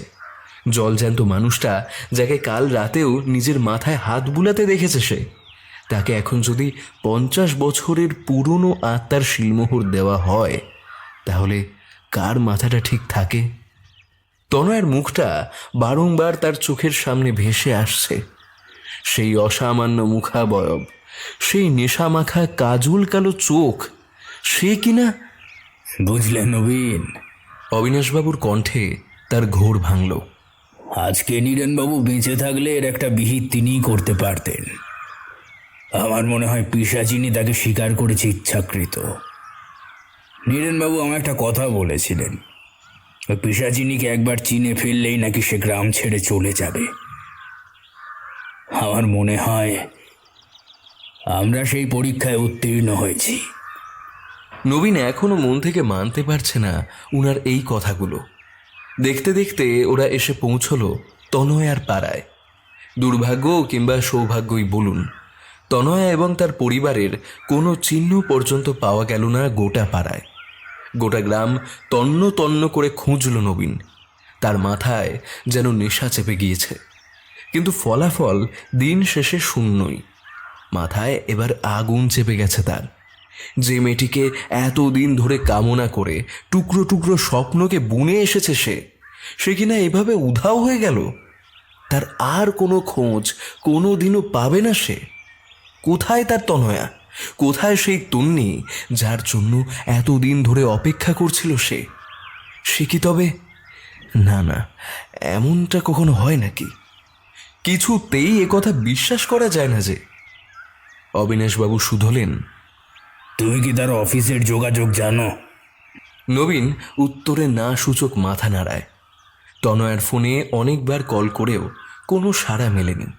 শেষমেশ অনেক খোঁজাখুঁজির পর গাঁয়ের এক বৃদ্ধ মাঝির মুখে একখানা জব্বর গপ্প শুনতে পেল ওরা। সেই মাঝির গলায় কাঁপা কাঁপা ভাটিয়ালি গান শুনতে শুনতেই নৌকার ধারে শুকনো মনে বসেছিল নবীন। তারপর 2-4 কথা এগোতেই বৃদ্ধ গপ্প ফেদে বসল। সে তো অনেক কাল আগের কথা বাবা। আমি তখন বাপের থেকে কাজ শিখতেছিলাম। আমি তো ওই পাড়ায় থাকতুম। সে কি আগুন চিন্তা করতে পারবিনি? হয়তো এক মেয়ে, মা, তার একটা ভাই নিয়ে সংসার ছিল।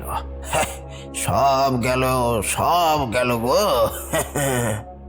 নবীন বারবার জিজ্ঞেস করতে থাকলো এ কথা ও কথা, কিন্তু অবিনাশবাবু বুঝতে পেরে গেছেন এর আড়ালে আসলে রয়েছে সেই আত্মা। নবীন জিজ্ঞেস করে, আপনি কি অন্তত এইটুকু বলতে পারবেন কিভাবে ওদের ঘরে আগুন লেগেছিল? মাঝি তখন মৃদু হেসে বলে, ছোট ছিলেম তখন, তাই সে কথা স্মরণে না থাকারই কথা। তবে পরে যখন বাপ কাকাদের মুখে শুনলুম, তখন জানতে পারলুম কীর্তিখানা। এই গাঁয়ের লোকেরা ওদের মা মেয়েকে ছিঁড়ে খেত। তার মায়ের বয়স তখন বেশি হয়নি, টইটুম্বুর গরণ, তারপরে আবার মেয়েটাও যুবতী। গাঁয়ের সকল ছোট বড় সব লোকেদের ভিড় জমে গেল। আর তারপর ওদের খাওয়া শেষ হয়ে গেলে, ওদের শরীরে অরুচি এসে গেলে ওরা পুড়িয়ে দিলে। সেই আগুন বাপ, ওরম আগুন শুনেছি, তার আগে বা পরে কখনো এই গায়ে আর দেখেনি কেউ। মনটা বড্ড ব্যথিত হলো ওদের। অবিনাশবাবু বললেন, নবীন, আমি বুঝতে পারছি তোমার মনের মধ্যে দিয়ে কি যাচ্ছে, কিন্তু দেখো বাবা, এখন আমাদের ওই পিশাচিনীকে ধরতেই হবে। অতকাল আগে যারা দোষ করেছিল তাদের দোষের ভাগীদার তো আর আমরা হতে পারি না, তাই না? আমার মনে হয় আজ রাতে আমাদের তার জন্য একটা ফাঁদ পাততে হবে। সুভাষ বলল, কিন্তু আপনি ফাঁদ পেতেই বা কি করবেন? সে তো আর কোনো পাখি নয় যে খাঁচায় ঢুকিয়ে নেওয়া যাবে। বৃদ্ধ অবিনাশবাবু হেসে বললেন,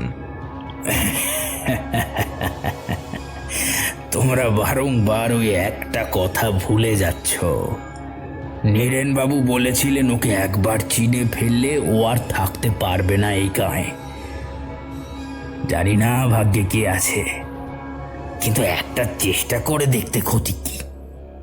আজ না হয় কাল মরবই। যদি আজকে মারা যাই তাহলে তার আগে শেষ ছোবলখানা মেরে তবে মরব। যাই, আমি গিয়ে কিছু গায়ের হত্যাকর্তার লোকেদের সাথে বৈঠক বসাই। তোমরা বাড়ি যাও আর রাতের জন্য তৈরি থেকো। ঠাকুর যেন আমাদের দিকে মুখ তুলে চান। সুভাষ আর নবীন যখন বাড়ি এসে পৌঁছল, তখন আকাশে সন্ধ্যা ঘনিয়ে এসেছে। এদিকে বাড়িতে মা তাদের কথা ভেবে মুখে কুটোটি অবধি কাটেননি। বাড়িতে ঢুকতে না ঢুকতেই মা চিৎকার করে বললেন, দুই ভাই মিলে কোথায় চলে গেছি বলতো? এদিকে যে একটা মানুষ তোদের পথ চেয়ে বসে আছে, সেই খেয়াল আছে তোদের? নেই তো? এক কাজ কর না, আমায় মেরে ফেল, তোরা মেরে ফেল। নবীন এগিয়ে গিয়ে মায়ের মন রাখতে চেষ্টা করল এবং অজুহাত দিল যে তারা দুই ভাই মিলে নীরেনবাবুর বাড়িতে গিয়েছিল। মা ততক্ষণে যেহেতু জেনেই গিয়েছিল নীরেনবাবু বলি হয়েছেন গতরাতে, তাই তিনি আর বেশি কিছু বলেননি। সন্ধে গড়াতেই সুভাষ একবার মায়ের আনাজ কাটার সময় মোড়লবাবুর বাড়ি হয়ে ঘুরে এলো। সে ঘরে ফিরতেই ফিসফিস করে নবীন তাকে জিজ্ঞেস করল, কিরে, জ্যাঠারা কি সিদ্ধান্ত নিল? সুভাষ উত্তর দেয়, শুনলাম অবিনাশ জ্যাঠার কথায় সবাই প্রথমে খুব একটা রাজি হচ্ছিল না। যতই হোক, প্রাণের ভয় তো সবারই থাকে, তাই না? শেষমেশ উনি সকলকে বুঝিয়ে সুঝিয়ে কোনো মতে নিজের সিদ্ধান্ত ওদের ওপর চাপিয়ে দিয়েছেন। ঠিক হয়েছে, আজকে গাঁয়ের সকল পুরুষ মিলে মশাল জ্বালিয়ে জঙ্গলের উদ্দেশ্যে বেরোবে। মাকে একটু ব্যাপারটা বোঝাতে হবে। তুই খেপেছিস নাকি? মা এইসব জানলে আরোই ছাড়বে না আমাদের। আজকে রাতে ওই প্ল্যানটা কার্যকর করতে হলে আমাদের একটা প্ল্যান বানাতেই হবে। প্ল্যান? আবার কি প্ল্যান? নবীন তার ব্যাগ থেকে একটা ওষুধের বয়াম বের করল। তারপর বলল, এই যে, এটা হলো ঘুমের ওষুধ। এই গায়ে প্রথম প্রথম ঘুম আসতো না বলে এইটা ব্যবহার করতাম। এইটার দুটো বড়ি মাকে দিলেই তিনি না জানলেও আমরা বেরোতে পারবো, বুঝলে বাছাধন? বুঝেছি দাদা। যেমন কথা তেমন কাজ। দুই ভাই মিলে রাত বাড়তেই খাওয়া দাওয়া শেষ করে একেবারে বাধ্য ছেলের মতন শুয়ে পড়ল। তার মা তাদের দুজনের শেষে খেতে বসবেন। ওদিকে নবীনের বাবাকেও খাওয়াতে বেশ অনেকটা সময় চলে যায়। ভদ্রমহিলা কাজকর্ম সেরে যখন খেতে বসলেন, তখন তার অজান্তেই তিনি যে তরকারি মুখে দিলেন তাতে ভালো করে ঘুমের ওষুধ মিশিয়ে দিয়েছিল নবীন। তারা নিশ্চিন্তে চুপটি মেরে শুয়ে থাকলো আর অপেক্ষা করতে লাগলো রাত গভীর হওয়ার। ভাই, এই ভাই, ওঠ ওঠ ওঠ, আওয়াজ করবি না, আস্তে, একদম আস্তে। দাদা আর ভাই মিলে সন্তর্পণে দরজাটা খুলে বেরিয়ে পড়ল হাতে মশাল নিয়ে। তারপর বাইরে বেরিয়ে একটা দেশলাই জেলে ধরিয়ে দিল আগুন। দাউ দাউ করে তখন তাদের হাতে জ্বলছে দুটো মশাল। দৌড়ে দৌড়ে তারা গিয়ে হাজির হলো তেঁতুলতলার মাঠের দিকে। সেখান থেকেই তাদের আজকের মৃত্যু মিছিল বের হবে। ওরা দুজনে যখন সেখানে পৌঁছলো তখন রাত 12:30। ওদের দুজনকে দেখেই বৃদ্ধ মোড়ল বললেন, বাহ, তোমরাও এসে গেছো দেখছি। তবে আর 2-4 জন বাকি আছে, ওরা এলেই আমরা যাত্রা শুরু করব। অবশেষে আরও মিনিট 15 অপেক্ষা করার পর বাকি 4 জনের মধ্যে মাত্র 1 জন এসে পৌঁছলো। বাকিদের বাড়ি থেকে স্ত্রীয়েরা বের হতে দিচ্ছে না। অবিনাশবাবু গজগজ করে বলতে লাগলেন, কাপুরুষের দল সব, মুরব্বী গ্রামবাসী, তাদের কোনো ভ্রুক্ষেপ নেই ওদের, যত্তা সব। যাই হোক, মিনমিনে পুরুষ সমাজকে বাকি রেখেই এগিয়ে চলল ওদের মিছিল অবিনাশবাবুর নেতৃত্বে। মেঠো পথের উপর দাউ দাউ করে জ্বলছে এক দল মশালের দল। গোটা গাঁয়ের চিরাচরিত অন্ধকার এমন আগুন দেখে ভয় পেয়ে গেল বৈকি। এই আলো ছত্রধরপুর চেনে না। দূর থেকে দেখলে মনে হবে গায়ে বোধহয় দাবানল লেগেছে। শেষমেশ যখন ওরা জঙ্গলে এসে পৌঁছলো তখন মশালগুলো ভয়ে কাঁপতে লাগলো সকলের। কেউ কেউ বলে ওঠে, এই এখন পালিয়ে গেলে হয় না? কি দরকার এসবের? আবার কেউ বলে, কিন্তু বিশাল ভয় করছে গো, চলো না পা চালিয়ে যাই। কিন্তু অবিনাশবাবু কাউকে ছাড়বার পাত্র নন। তিনি কড়া গলায় হুকুম দিলেন, কেউ এখান থেকে একটি পা বাড়াবে না বাড়ির দিকে, তাহলে আমি নিজে যেচে ওই পিশাচিকে তোমাদের ভক্ষণ করিয়ে দেবো। সুভাষ আর নবীন মৃদু হাসল এই কথায়। তবে নবীনের মনের চিন্তাটা এখনো একইভাবে তার বুকে দামামা বাজিয়ে চলেছে। যদি মোড়ল মশাইয়ের কথাটাই সত্যি হয় তাহলে জীবনের হিসেব নিকেশ সবটাই বদলে যাবে তার। নবীন যেচে বলল, আপনাদের কাউকে জঙ্গলের ভেতরে প্রবেশ করতে হবে না, আমি একাই প্রবেশ করব। আপনারা শুধু এই সামনেটায় থাকুন। সুভাষ এই কথা শুনে চিৎকার করে ধমক দিল, তুই কি পাগল হয়েছিস দাদা? আমরা এখানে থাকবো আর তুই ওখানে একা একা যাবি? একেবারে মাথাটা গেছে নাকি? আমি একা না গেলে ও আসবে না। এতজন দেখলে একেবারেই শিকারে আসবে না। ব্যাপারটা বোঝার চেষ্টা কর একটু। মোড়ল অবিনাশবাবু এবার নবীনকে সমর্থন জানিয়ে বললেন, না সুভাষ, তোমার দাদা ঠিক কথাই বলেছে।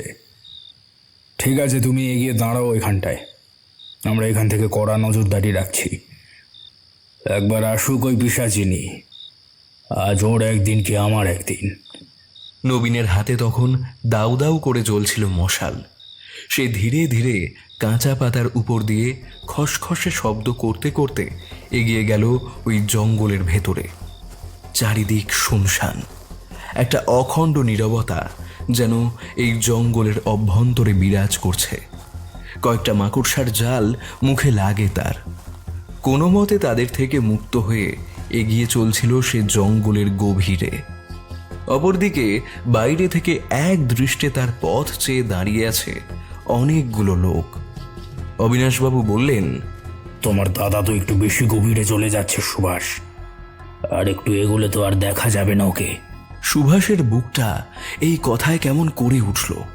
সে জোরে হাঁক দিয়ে বলল, দাদা আর যাস না ভেতরে, ওখানেই দাঁড়া। নবীনের কানে বাতাস কেটে তীরের মতো এসে হালকা হালকা পৌঁছলো ভাইয়ের সাবধান বাণী। কিন্তু এখন সেদিকে মনোনিবেশ করবার মতন জোর তার নেই।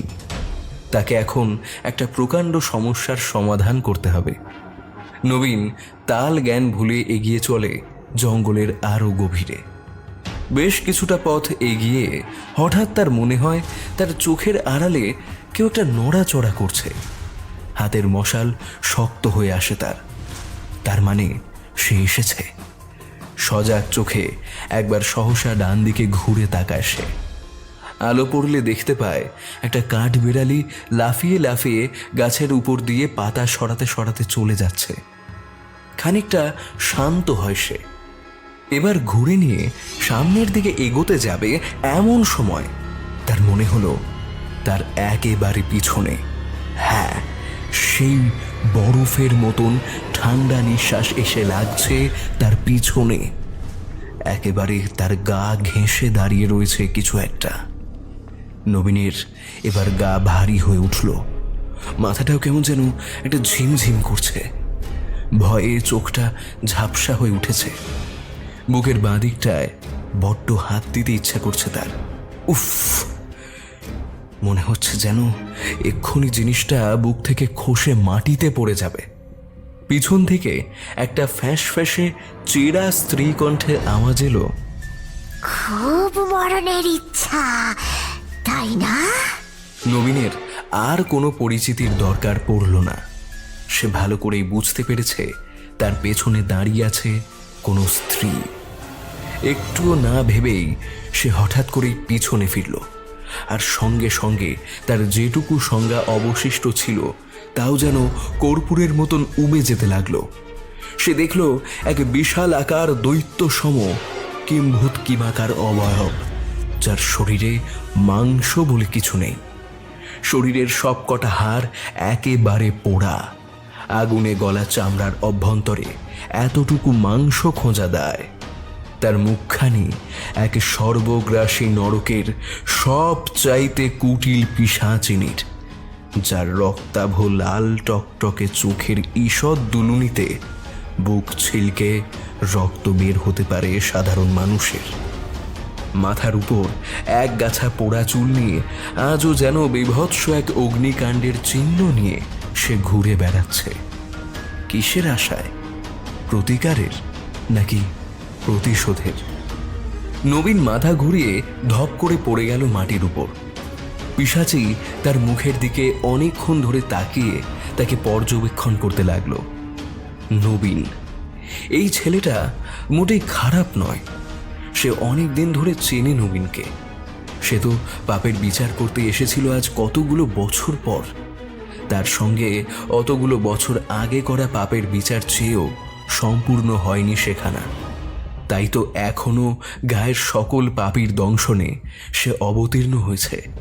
এখন তাহলে কি করবে? নবীনকে এইভাবেই মাটিতে শুইয়ে রেখে পালিয়ে যাবে নাকি নাকি পিশাচিনী যখন এক দৃষ্টে নবীনের দিকে তাকিয়ে এসব কথা ভাবছিল, তখনই বড় বড় গাছের আড়ালে একটা আগুনের দল এগিয়ে আসছিল। তবুও তাদের পায়ের আওয়াজ একেবারে কম ছিল না। কিন্তু সেই পিশাচিনী তখন ছিল অন্যমনস্ক। হঠাৎ গাছের আড়াল থেকে অবিনাশবাবু চিৎকার করে বললেন, তনয়া, তোমায় আমরা ধরতে পেরেছি, তুমি তনয়া।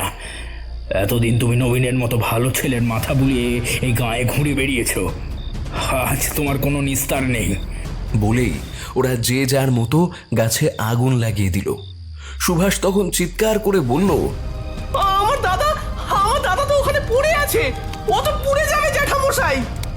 যাও যাও যাও, আর দেরি করো না, তাড়াতাড়ি দাদাকে ওখান থেকে তুলে নিয়ে এসো।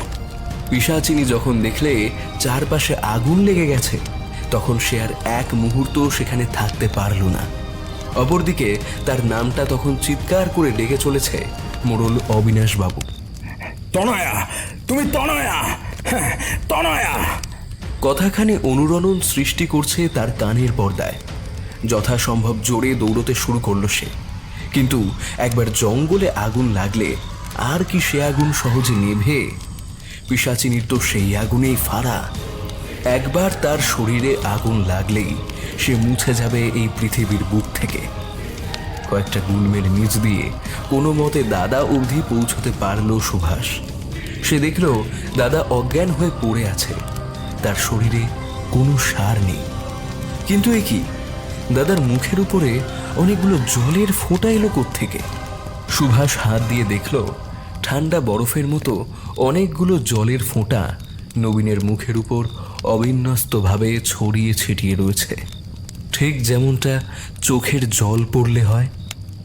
অপরদিকে ভীরু পুরুষ সমাজের শরীরে যেন আগুন লেগে গেছে। নিজেদের মশাল যে যার মতো জঙ্গলে দূরে দূরে গাছগুলোকে লক্ষ্য করে ছুঁড়ে মারছে, যেন সকলে ভীষণ মজায় মজেছে। ধীরে ধীরে পিশাচির শরীরে লাগলো আগুনের পরশ। সে হাঁটু ভেঙে বসে পড়ল জঙ্গলের মাটিতে। চারিদিকে এখন আগুনের বন্যা বইছে। জঙ্গলের সকল জীবজন্তু যে যার প্রাণ বাঁচাতে ছুটে পালাচ্ছে। পিশাচিনীর চোখের সামনেই কতগুলো নিরীহ প্রাণী মারা গেল আগুনের লেলিহান শিখায়। সে আর দেখতে পারে না, তার চোখ বুজে আসে। আর একটু বাদেই সেই 50-60 বছর আগের মতন ছাইয়ে পরিণত হয়ে যাবে সে। এও তো একটা পাপ। ওইদিকে উন্মত্ত হয়ে পিশাচিনী বধের আনন্দে লোকজন ভীষণ চিৎকার চেঁচামেচি লাগিয়ে দিয়েছে। তাতে কুকুর, বিড়াল, শেয়াল যারা ইচ্ছা মারা যাকগে, তাদের কোনো ভ্রুক্ষেপই নেই। গোটা গ্রাম জেগে গেছে আজ তাদের এই ভীষণ উল্লাসে। সকলে ঘরের বাইরে বেরিয়ে এসে আনন্দে মেতেছে। কয়েকটা ছেলে ছোকরা তো আবার নাচ গান আরম্ভ করে দিল এই সুযোগে, যেন বহুদিন বাদে একটা পরব এসেছে গায়ে। তনয়ার শরীর ধীরে ধীরে অবশ হয়ে আসে। লাল হলুদ আগুনের বেড়া পেরিয়ে তার পোড়া ছাই মিশে যায় বাতাসের মধ্যে। তারা পেরেছে, সকলে মিলে এই পিশাচিনীকে বধ করতে পেরেছে তারা। তবে অবিনাশবাবু যেহেতু এই তনয়ের গল্প আগেই শুনেছে, তাই ওনার মনটা খানিকটা ভালো মন্দের দ্বন্দ্বে পড়ে গেল। কাজটা কতটা ঠিক আর কতটা ভুল সেই হিসেব এখন থাক, অন্তত গায়ের মানুষগুলো রক্ষা পাবে ভেবেই তিনি আত্মতৃপ্তি লাভ করতে সচেষ্ট হলেন। সেই জঙ্গল থেকে অনেকটা দূরেই নবীনদের বাড়ি। অতদূর আওয়াজ না পৌঁছালেও আকাশ যেভাবে লাল আলোয় মাখামাখি করেছে, তাতে অনেকেই বাড়ির বাইরে বেরিয়ে এসেছিল।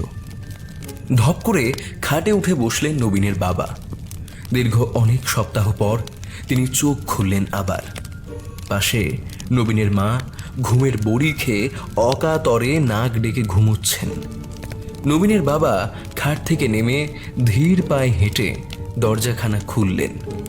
তারপর খালি পায়ে বাইরে উঠোনে নেমে আসলেন। আকাশ জুড়ে ওই লাল নিশান তার চোখে পড়ল। তার জল জল রক্ত জবার মতন চোখ দুটো দেখলে মনে হয় কোনো জ্যান্ত মানুষকে এক পলকে সাবার করে দেওয়ার ক্ষমতা রাখেন তিনি। নিজের শুষ্ক ঠোঁটটা মৃদু চেটে নিয়ে সেই জঙ্গলের অগ্নিকাণ্ডের দিকে তাকিয়ে হাসেন তিনি। ধীরে ধীরে তার মৃদু অট্টহাসি রূপ নেয় গর্জনের। হাত পা ভালো করে ছাড়িয়ে নেন তিনি।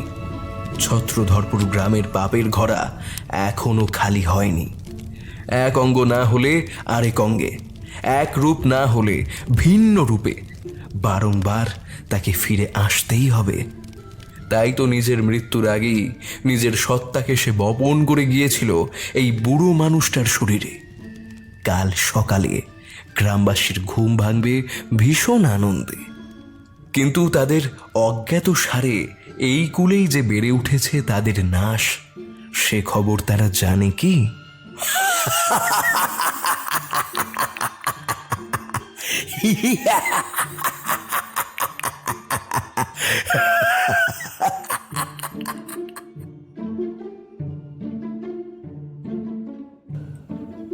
শেষ হলো পিশাচিনীর পূর্ণতা। গল্পটি কেমন লাগলো অবশ্যই জানান আমাদের কমেন্ট বক্সে, এবং এরকম গল্প আরও শুনতে চাইলে সাবস্ক্রাইব করে ফেলুন আমাদের চ্যানেলটি। ফিরছি আগামী সপ্তাহে আরেকটি নতুন ভৌতিক গল্প নিয়ে। ততক্ষণ ভালো থাকুন, সুস্থ থাকুন এবং গল্পে থাকুন। ধন্যবাদ।